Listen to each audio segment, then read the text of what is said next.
झारखंड की राजनीति में अब राजनीति करने वाले नेताओं का पाला बदलना शुरू हो गया है। जी हाँ, सही सुना आपने। भागादौड़ और पार्टी छोड़ने का सिलसिला शुरू हो गया है और यह सिलसिला बोकारो जिले से ही शुरू हुआ है। भारतीय जनता पार्टी के नेता गुणानंद महतो ने भारतीय जनता पार्टी से इस्तीफा दे दिया है। बताया जा रहा है कि भारतीय जनता पार्टी का यह कद्दावर नेता 28 तारीख को धनबाद में जयराम महतो के पार्टी के द्वारा बुलाए गए बैठक में पार्टी की सदस्यता ले सकता है। विधानसभा का अभी बिगुल बजने में थोड़ी समय जरूर बाकी है, लेकिन नेताओं का पाला बदलना शुरू हो गया है। जी हाँ, हम बोकारो जिले की बात कर रहे हैं, जिस जगह पर भारतीय जनता पार्टी के एक कद्दावर नेता ने कल पार्टी की सदस्यता से इस्तीफा दे दिया है। बताया जा रहा है कि भारतीय जनता पार्टी बोकारो जिले में अभी ढेर सारे ऐसे नेता हैं जो बहुत जल्द पार्टी की सदस्यता से इस्तीफा दे सकते हैं। हमारे साथ बात करने के लिए राम नारायण शर्मा है। शर्मा जी, हमारे जो सूत्र बता रहे हैं कि भारतीय जनता पार्टी में जो ललायित लोग हैं, जिन्हें चुनाव लड़ने की इच्छा लंबे समय से थी, अब वो अपनी इच्छा को पूरा करने के लिए भारतीय जनता पार्टी छोड़कर जेबी केसेस का दामन थाम सकते हैं। जी बिल्कुल, आप इन्हें महत्वाकांक्षी नेता कह सकते हैं, जिन्होंने इससे पूर्व इसी तरह की बातें कहा जा रहा है कि ये जो महत्वाकांक्षी लोग हैं, धीरे धीरे अब चूंकि उन्हें लग रहा है कि भारतीय जनता पार्टी में जिस महत्वाकांक्षा को लेकर वो गए थे वो महत्वाकांक्षा पूरी नहीं होगी, तो अब वे धीरे धीरे पाला बदलने लगे हैं और पार्टी छोड़ने लगे हैं।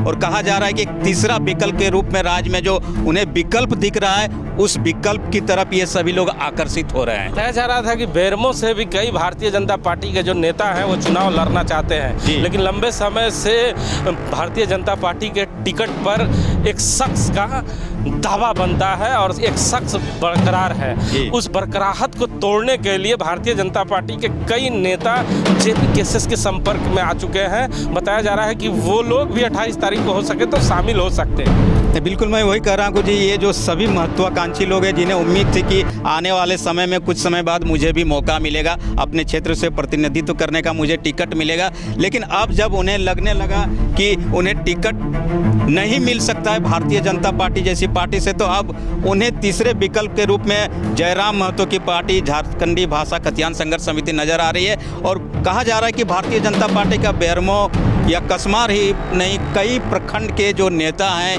कई क्षेत्र के जो नेता हैं, वो झारखंडी भाषा खतियान संघर्ष समिति के संपर्क में है। और 28 तारीख का जो कार्यक्रम धनबाद में आहूत है, उस कार्यक्रम में इनकी मौजूदगी वहां दिखेगी और उनमें शामिल होने की भी बात कही जा रही है। आज जो जोरों से सूत्रों के हवाले से खबर आ रही है कि गुणानंद महतो जो हैं, उन्होंने अपनी टिकट पक्की करा ली है और गोमिया से वो चुनाव लड़ने की इच्छा प्रकट कर रहे हैं। बताया जा रहा था कि जब से ही लोकसभा का चुनाव समाप्त हुआ था और गोमिया से पार्टी लीड करती है, उसके बाद कई दावेदारों की इच्छा थी कि वहाँ से चुनाव लड़े। हम लोगों ने भी कई बार पूछने का प्रयास किया था और इसी सर्किट हाउस में अभी चंद दिन पहले जयराम महतो भी आए थे, तो उनके जो समर्थक थे वो बता रहे थे कि गोमिया से भी वो चुनाव लड़ सकते हैं। अगर जयराम महतो गोमिया से चुनाव नहीं लड़ेंगे तो संशय ये भी बना हुआ है कि वो लड़ेंगे कहाँ से। लेकिन फिलहाल गुणानंद महतो का पार्टी छोड़ देना और जेबी केसेस ज्वाइन करने की बातें करना, ये भी एक बड़ी खबर। बिल्कुल, आपने ठीक कहा कि जो खुद जयराम महतो है, उन्होंने भी कभी ऐसा लगा कि लोगों को लगा कि वे खुद गोमिया से भाग आजमा सकते हैं, किस्मत आजमा सकते हैं विधानसभा का।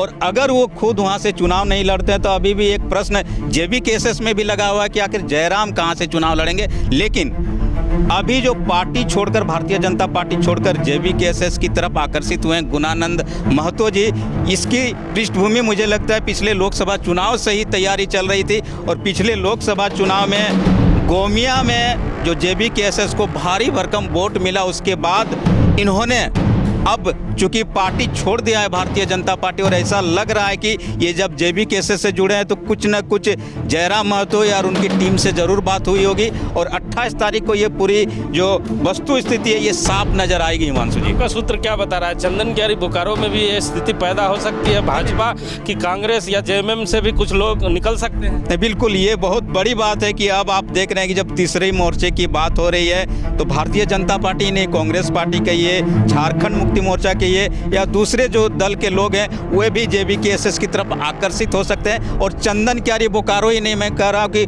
पूरे प्रदेश में ये परिस्थिति देख सकती है। आजसू पार्टी की तरफ से ये परिस्थिति दिख सकती है।